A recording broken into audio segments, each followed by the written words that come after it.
Hi guys, welcome back to my YouTube channel. I am Pratishtha and here I am with another video. So आज के video में मैं आपको कुछ tips दूंगी, 5-6 टिप्स दूंगी जो आपने 2022 का पेपर दिया होगा एसएससी स्टेनोग्राफर का, उसमें जो आपने गलतियां कर दी हैं या उसके प्रिपरेशन में जो आपने गलतियां करी हैं या आज तक जैसे आप तैयारी करते जा रहे थे उसमें जो आप गलतियाँ करते हो वो आप नेक्स्ट एग्ज़ाम की तैयारी में नहीं करो। उसके लिए मैं आपको यहाँ पे कुछ बातें बताऊँगी।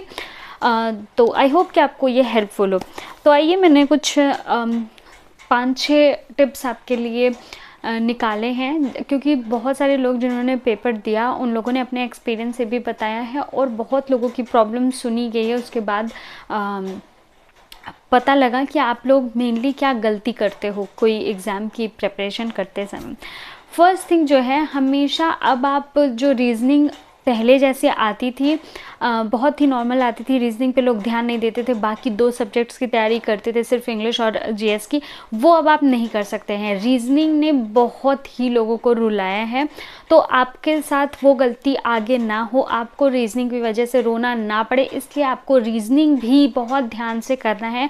और मैं तो कहूँगी कि बहुत, शायद सबसे ज़्यादा ध्यान आपको रीजनिंग में देना है, क्योंकि उसमें आप स्कोर कर सकते हो अगर आपने थोड़े से मतलब अपना माइंड बहुत अच्छे से यूज़ कर लिया। तो इसमें आपको क्या करना है, तैयारी के दौरान आपके जो अर्थमेटिक बेस्ड क्वेश्चंस होते हैं उनकी बहुत तैयारी करनी है, मैथ बेस्ड जो क्वेश्चंस होते हैं उनकी बहुत तैयारी करनी है। और तैयारी कैसे करनी है, आपको बहुत ज़्यादा प्रैक्टिस करनी है। सिलेबस कंप्लीट करने से इस समय कुछ भी नहीं होगा, आपको सिलेबस कंप्लीट करने के साथ साथ बहुत ज़्यादा प्रैक्टिस की ज़रूरत है।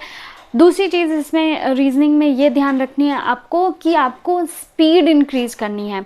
आप क्वेश्चन सॉल्व कर लेते हो इज़ नॉट बिग डील। बहुत सारे लोग क्वेश्चन सॉल्व कर लेते हैं, आप एक पर्टिकुलर क्वेश्चन को कितने टाइम में सॉल्व करते हो वो मैटर करता है। तो अब से आपको क्या करना है, जब आप तैयारी करोगे, किसी टॉपिक की तैयारी करोगे, रीजनिंग में किसी टॉपिक की तैयारी करोगे, तो जब आप उसमें क्वेश्चन सॉल्व करना शुरू करोगे तो शुरू के कुछ 10-20 क्वेश्चंस होंगे जो आपको आ तो रहे होंगे, लगा तो लोगे आप, लेकिन उसमें ज़्यादा टाइम लग रहा होगा। फिर आपको क्या करना है, और उसके आगे जब आप क्वेश्चन लगाओगे तो टाइम नोट करो कि इसी सेम टॉपिक पे आप आगे जाते जाते प्रैक्टिस करते करते टाइम को कितना कम कर पा रहे हो, मतलब कितने कम टाइम में वो पर्टिकुलर टॉपिक पे आप क्वेश्चन लगा पा रहे हो। आपको वही टाइम कम करना है, कम करते जाना है, यही आपका अपना टारगेट बनाना है। आपको रीजनिंग के लिए जो भी क्वेश्चन है, पढ़ने से लेकर समझने तक और उसको सॉल्व करने तक, उसका जो टाइम है वो बहुत कम आपको करना है। तो इस पे आप काम कीजिए, तो फिर आप नेक्स्ट एग्ज़ाम में बहुत ही कंफर्टेबल फील करेंगे। नेक्स्ट मैं बात करूं तो जीएस पोर्शन की मैं बात करूंगी। इस समय आपको ध्यान देने वाली बात ये है कि अब आपका सिर्फ प्रीवियस ईयर से क्वेश्चंस नहीं सॉल्व होंगे। प्रीवियस ईयर भी अगर आप करना चाहते हैं, आप उसी से पढ़ना चाहते हैं, तो आप क्या कर सकते हैं, प्रीवियस ईयर का क्वेश्चन तो निकालिए बट उसका बैकग्राउंड पूरा चेक कीजिए। जैसे अगर अकबर के बारे में, हुमायूं के बारे में या किसी के भी बारे में, ज्योग्राफी में किसी चीज़ के बारे में क्वेश्चन दिया हुआ है तो उसका बैकग्राउंड भी पढ़िए। सिर्फ क्वेश्चन और क्वेश्चन का आंसर पढ़ के आप अब एग्ज़ाम नहीं पास कर सकते, क्योंकि अब सेम मतलब जो क्वेश्चन है वो तो नहीं आएंगे, लेकिन हाँ टॉपिक तो वही होते हैं। इसी वजह से अगर आप प्रीवियस ईयर भी कर रहे हैं, 10 साल के भी प्रीवियस ईयर कर रहे हैं, तो भी आपको ये करना है कि जो भी क्वेश्चंस हैं वो जिस भी टॉपिक से पूछे गए हैं वो टॉपिक उठा के पढ़ लीजिए। ऐसे आपकी तैयारी भी हो जाएगी, आपको पता भी रहेगा कि क्या क्या पोर्शन इंपॉर्टेंट होते हैं एसएससी एग्ज़ाम के लिए, और आपको अलग से बुक पे काम भी नहीं करना पड़ेगा अगर आप ये करना चाहते हैं तो। लेकिन जो सबसे अच्छा तरीका है वो यही है कि एक बुक से आप पूरा सिलेबस कंप्लीट करें, अपना पूरी पढ़ाई अपनी करें और थोड़ा सा उसके डेप्थ में जाने की कोशिश करें अगर आपको वो टॉपिक इम्पॉर्टेंट लग रहा है तो। मैं फिर से आज लूसेंट को ही बोलूँगी कि लूसेंट ही अभी तक की सबसे बेस्ट बुक रही है। उन्होंने मुझे पैसे नहीं दिए हैं, मैं ये इसलिए बोलती हूँ क्योंकि वो इतनी पतली बुक है। हमेशा जो बुक होती है वो अच्छी या बुरी कैसे होती है, अगर आपको लगता है कि इतनी मोटी बुक है उसमें सब कुछ आ जाता है तो यही बेस्ट बुक है, ऐसा नहीं होता। अगर इतनी मोटी बुक है तो उसमें तो दुनिया भर की चीज़ें आ ही जाएंगी, लेकिन क्या आप उसको पढ़ पाओगे। जो अच्छी बुक होती है एग्ज़ाम के लिए वो ऐसे डिसाइड होती हैं कि उसमें कितने कम पेजेस हैं और कितना ज़्यादा उससे फ़ायदा हो रहा है। वो लूसेंट ही अभी तक ऐसी बुक हुई है जो एसएससी में बहुत अच्छे से काम कर रही है। मतलब उसमें जितनी भी चीज़ें हैं वो एसएससी पूछती है, बहुत ही ज़्यादा रेशियो में, यानी बहुत ही ज़्यादा परसेंटेज में उससे क्वेश्चन पूछे जाते हैं। आपका उससे मतलब हो जाएगा ठीक ठाक सा काम। ऑब्वियसली 100% आपको क्वेश्चंस नहीं मिलेंगे, और मतलब पिछली बार की तरह कुछ भी क्वेश्चंस बना देंगे तो क्वेश्चन उतने नहीं मिलेंगे, बट हमेशा रेशियो ज़्यादा ही रहेगा। तो मैं आपको बोलूँगी कि आप अगर लूसेंट पढ़ सकते हो तो वो ही पढ़ो। अगर आपको वो टफ़ लग रही है, आप नहीं पढ़ पा रहे हो, तो कोई बात नहीं, आप अपना तरीका निकालो, आप प्रीवियस ईयर पेपर पढ़ो, लेकिन उसके जितने भी क्वेश्चन है वो जिस भी टॉपिक से आए हुए हैं वो पूरा टॉपिक आप तैयार कर लो, कहीं से भी तैयार कर लो, इंटरनेट से तैयार कर लो, जो भी बुक आपके पास है उससे तैयार कर लो, लेकिन वो आपको तैयार होना चाहिए। नेक्स्ट जब भी आपको वो उस मतलब टॉपिक से क्वेश्चन मिले तो आपको वो पक्का आना चाहिए। ऐसा नहीं करना है कि जो क्वेश्चन दिया बस उसका आपने आंसर तैयार कर लिया, ये आपको नहीं करना, ये गलती मत करना, ताकि आपके नेक्स्ट एग्ज़ाम के लिए आपकी अच्छी तैयारी हो जाए। नेक्स्ट बात करूंगी मैं करेंट अफेयर्स के बारे में। अब आपको ये भी पता है कि करेंट अफेयर्स जो भी आपसे पूछे जा रहे हैं, अब सिर्फ आपको ऊपर ऊपर से पढ़ नहीं लेना है, आपको गहराई में जाने की ज़रूरत है, उसके बारे में बैकग्राउंड जानने की ज़रूरत है। जैसे मैंने आपको बताया था पिछले मतलब 2-3 पिछले वीडियो में कि कैसे करंट अफेयर में क्वेश्चंस पूछे जा रहे हैं, तो उसमें क्या था, क्वेश्चंस पूछे गए थे, आप लोगों को लग रहा था वो क्वेश्चन 2019 के पूछे गए हैं करंट अफेयर्स के, वो क्वेश्चन 2020 के पूछे गए, 21 के पूछे गए, बट ऐसा नहीं था।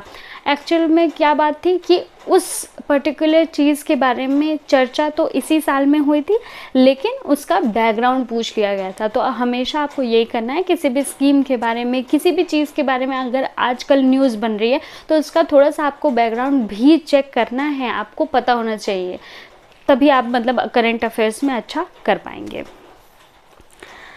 नेक्स्ट बात करेंगे इंग्लिश की। तो सबसे पहले तो एक गड़बड़ी ये हुई थी कि इंग्लिश में पहले एसएससी स्टेनोग्राफर में वन वर्ड सब्स्टिट्यूशन नहीं पूछता था, पहले बहुत साल पहले पूछता था, अब नहीं पूछता था, इसलिए उसको पढ़ना लोगों ने बंद कर दिया था। अब ये इन लोगों की बदमाशी कहें या जो भी कहें, क्योंकि बिल्कुल भी वो सिलेबस में नहीं था और मतलब इतने सालों से नहीं पूछा गया, फिर भी उन्होंने पूछ लिया तो क्या ही कर सकते हैं। इसलिए मैं आपसे रिक्वेस्ट करूँगी कि अगर आप पढ़ सकते हैं तो बिल्कुल पढ़िए, कोई भी सिलेबस उसमें से छोड़िए नहीं।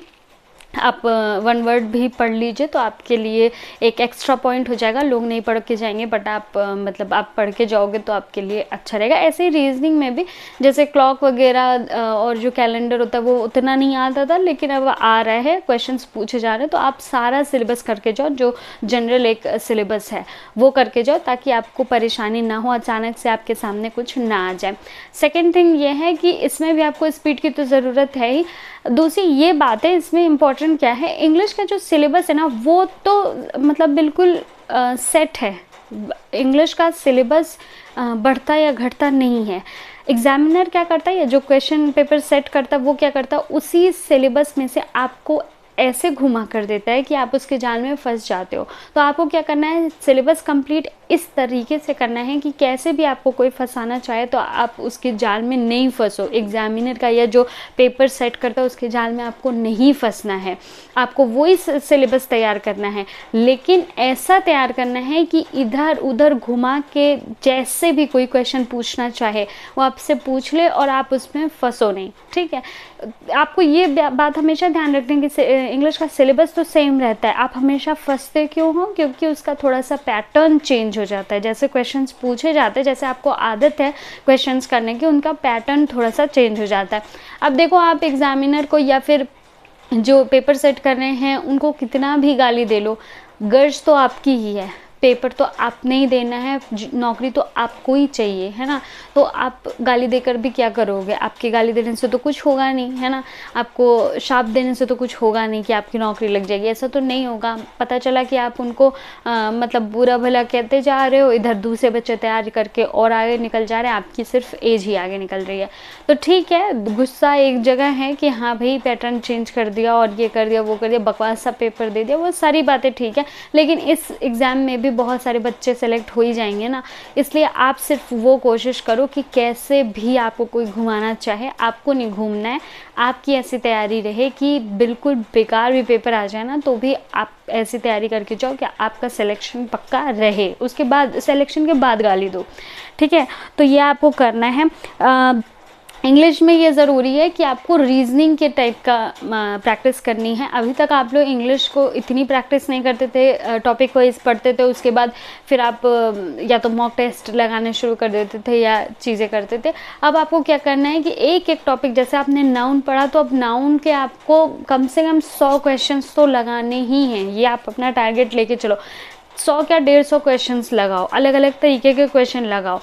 और कहाँ से क्वेश्चंस आपको मिलेंगे? ऑब्वियसली मॉक टेस्ट जो आप लेते हैं उसके क्विज़ेस वगैरह, छोटे छोटे क्वेश्चंस मतलब आते रहते हैं, 5-6 क्वेश्चंस के सेट होते हैं, वो तो आप करोगे ही। साथ के साथ आप इंटरनेट पे भी कभी देख रहे हो कोई क्वेश्चन है, उसको लेकर करो। इंटरनेट आप इतना चलाते हो, इतनी सुविधा है इंटरनेट से, आप किसी मतलब टॉपिक से सर्च कर लो क्वेश्चंस और उसको सॉल्व करने की कोशिश करो। नहीं आता तो किसी से पूछो। तो अब आपको ऐसे स्ट्रेटेजी अपनानी पड़ेगी कि खुद ही आपको सवाल ढूंढने पड़ेंगे और उनको सॉल्व करना पड़ेगा। आप सवालों से आप भाग नहीं सकते, अगर आप भागेंगे तो फिर नौकरी आपसे उतना ही दूर भाग जाएगी। तो जो भी आप टॉपिक पढ़ रहे हो उसको इतना अच्छे से पढ़ लो कि आपको किसी भी तरीके से घुमा के क्वेश्चन दे दे तो आपको परेशानी नहीं हो। अगली बात यह है कि क्लोज टेस्ट और जो पैसेज होता है वो लोग क्या करते हैं, वो बिल्कुल लास्ट में तैयार करते हैं। मतलब कि पहले पूरा सिलेबस पढ़ेंगे, उसके बाद क्लोज टेस्ट और पैसेज पढ़ते हैं। वो आपको नहीं करना है।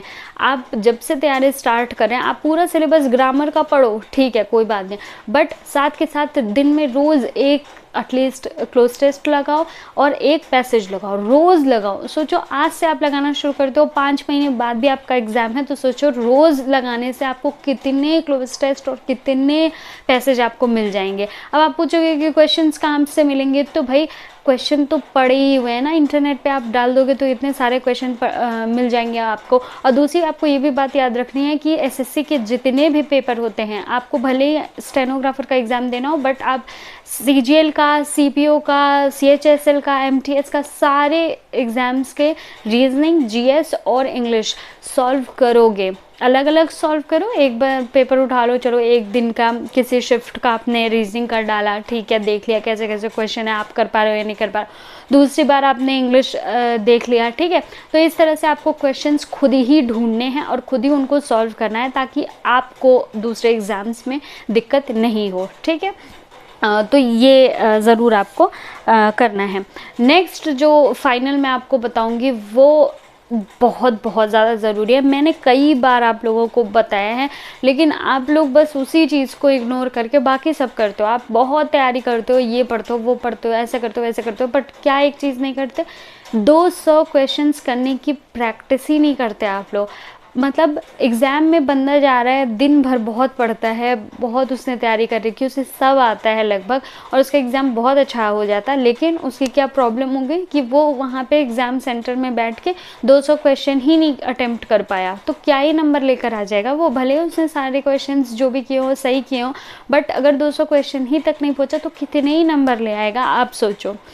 ये आप बहुत ज़्यादा गलती करते हो। और मैंने तो ऐसे लोगों को देखा है कि मतलब अगर थोड़ा सा भी मतलब शोर हो रहा है ना, अगर किसी के चप्पल की आवाज़ आ गई, किसी का खाने की आवाज़ आ गई, तो वो मतलब मॉक टेस्ट नहीं सॉल्व कर पाएंगे। सबको चिल्ला के बोल देंगे कि शांत रहो सब लोग, बिल्कुल एकदम पिन ड्रॉप साइलेंस होना चाहिए, तभी मैं एग्ज़ाम मतलब वो सॉल्व करूँगा। तो ऐसे करके आपको एग्ज़ाम हॉल में तो ऐसा माहौल नहीं मिलेगा, क्योंकि वहाँ पे तो कितने लोग, कोई खास रहा है, कोई बोल रहा है, जो टीचर्स लगे होते हैं गाइडिंग के लिए, वो आपस में बात कर रहे होते हैं, कितने सारे प्रोसेस होते हैं, आपको अंगूठा लगाना है, आपको साइन करना है, अभी ये कर दो, वो कर दो, वो चिल्ला रहे होते हैं, प्लस आपके पास प्रेशर रहता है, टाइम टिकटिकी जी चलती रहती हैं। ये सारे प्रेशर्स आप कैसे अपने ऊपर ले पाओगे अगर आपको वो आदत ही नहीं है। मैंने इतनी बार आपको बोला है कि जब भी आप मॉक टेस्ट दो, ये सोचो कि आपका एग्ज़ाम चल रहा है, बिल्कुल आपको कहीं उठ के जाना नहीं है, आपके आसपास शोर वैसा ही आता रहेगा, वो सब सुनते हुए भी इग्नोर करके आपको कंसंट्रेट करना है अपने जो आप एग्ज़ाम पेपर मतलब सॉल्व कर रहे हो उस पर करना है। ये नहीं कि भैया नहीं मुझे तो कान में कुछ भी सुनाई देगा तो मैं तो नहीं कर पाऊँगा, मैं तो नहीं पढ़ पाऊँगा और ना ही मैं एग्ज़ाम दे पाऊँगा। ये माहौल आपको कहीं नहीं मिलेगा कि बिल्कुल सब लोग साइलेंस में बैठे हुए हों और आप आराम से एग्ज़ाम कर रहे हो। थोड़ा बहुत श्योर होता रहता है, तो आपको उसी की प्रैक्टिस करनी है। प्लस दूसरी चीज़ आप हमेशा याद रख लीजिए, आपका 200 क्वेश्चन का पेपर 2 घंटे का नहीं होता है। आज से भूल जाइए कि आपका पेपर 2 घंटे का होता है। आपका पेपर होता है 1 आवर 45 मिनट्स का, यही आपका पेपर होता है। 15 मिनट आपके कहाँ जाते हैं आपको पता भी नहीं चलता है, जब तक आपसे साइन कराई जाती है, जब से आपको ये लिखने को बोला जाता है, वो लिखने को बोला जाता है, इधर किसी ने बुला लिया, उधर किसी ने बुला लिया, आपका सिस्टम नहीं चल रहा है, 1 मिनट को खुल नहीं रहा है, आप टिक नहीं कर पा रहे हो, बहुत सारी चीज़ होती है। आपका पेन गिर गया, उसमें कुछ सेकेंड लग गया आपको उठाने में, रफ जो आप कर रहे हो उसका पेज पलटने में टाइम चला गया, जो भी है आप 15 मिनट ये ध्यान दे के देख लो कि आपका जो 15 मिनट है 2 घंटे में, वो पक्का ही जाना है, वो वेस्ट होता है, उसको वेस्ट ही समझिए। आपका पेपर जो है वो 1 घंटे 45 मिनट्स का है। आपको पूरी मतलब तैयारी के दौरान ये प्रैक्टिस करनी है कि 200 क्वेश्चन आप कैसे 1 घंटे 45 मिनट में कर पाते हो। अगर आप कर ले रहे हो तो आपका एग्ज़ाम बहुत अच्छा होगा। अगर नहीं कर पा रहे हो तो ये सोचो कि आपका हमेशा क्वेश्चंस छूट जाएंगे। क्वेश्चंस छूटना बहुत बहुत बुरा होता है, इससे भी बुरा कि मतलब अगर आपको क्वेश्चन नहीं आता है तो वो ठीक है, लेकिन अगर आपको क्वेश्चन आता है और आप मतलब आपका छूट गया है वो क्वेश्चन, तो आपको बहुत बहुत ज़्यादा बुरा लगेगा। तो ये सारी चीज़ें हैं जो आप थोड़ा सा ध्यान दे सकते हैं। नेक्स्ट आप बताओ कि आपको किस टॉपिक पे क्या जानना है नेक्स्ट तैयारी के लिए। वैसे तो मैं अपने हिसाब से आगे की तैयारियों के लिए बताती रहूँगी, वीडियोज़ आती रहेंगी। प्लस मेरा इंस्टाग्राम आप फॉलो कर सकते हैं, मैं ऑफिस की वीडियोस डालती रहती हूँ, जैसे आपको थोड़ा सा मोटिवेशन आ सकता है, थोड़ा सा फ़नी वीडियोस भी डालती रहती हूँ, स्टोरीज़ डालती रहती हूँ। आपको थोड़ा मेरी लाइफ स्टाइल और ऑफिस में मैं कैसी हूँ वो भी आपको पता लगते रहेगा, तो ये आप कर सकते हैं। प्लस आप कमेंट बॉक्स में बता दीजिए कि आप किस तरीके की वीडियोस देखना चाहते हैं, तो वो मैं आपके लिए बना दूँगी। तो मिलते हैं नेक्स्ट वीडियो में, तब तक के लिए नमस्कार।